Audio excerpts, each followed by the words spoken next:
Behold, my servant whom I uphold, my elect one, in whom my soul delights.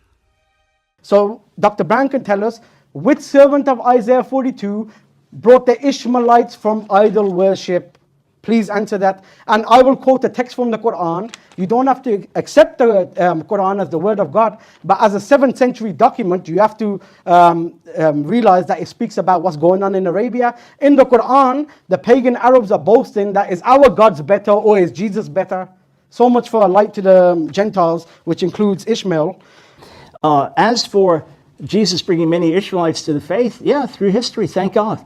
Many have come to Jesus. In fact, probably more Muslims have come to faith in Jesus in the last 50 years than in the previous 1400. So wonderful things are happening, which is a great causing of rejoicing. As for Jesus bringing many Ishmaelites to the faith, yeah, through history, thank God. Stop there 1 second. Wonderful. He's trying to get around the point of Islam bringing the Ishmaelites into the true knowledge of God. Now we know they were steeped in idol worship, and when Islam came as a nation, they became monotheists, worshipped the one true God. And even Dr. Bryan in his book calls Muslims staunch monotheists, and they've been ever since 14 centuries on monotheism. So that's not a fulfillment of Isaiah 42. But for Dr. Bryan, a few Arabs becoming Christian here and there, that somehow justifies Jesus being the servant. So we show this much fulfillment for Islam, and he rejects that. But he shows this much fulfillment for Christianity, and somehow that means that Jesus fulfills it, even though we know historically there were so many Arabs that became Jews on Judaism, rejecting Christ. So why isn't the nation of Israel the servant then? Or there's Arabs who have become Buddhist and Hindus, etc. Does that mean that they're the servant of Isaiah 42, using his own mockery and the way he was addressing the Muslims back to him? This doesn't make sense.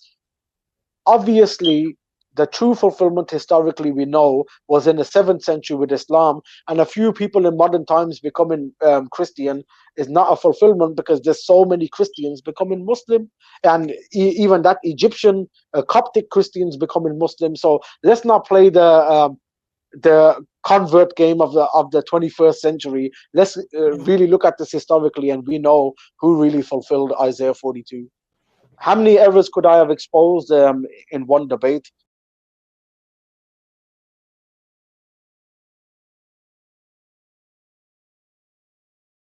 لبيك اللهم لبيك لبيك لا شريك لك لبيك إن الحمد والنعمة لك والملك لا شريك لك.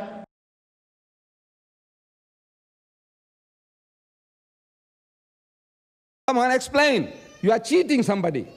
One is mystified at the precise fulfillment of the 4 promises made to the Arabs by God through Ishmael, even in our very day. I think the covenant that God made with the children of Ishmael is astounding, that we could see with our eyes that it was preserved. And in one way, it's as miraculous as the covenant God made with the children of Isaac. I don't know if you thought about that, but most people go, I never thought about that. But you know, you just scratch your head and go, well, how do they retain their identity?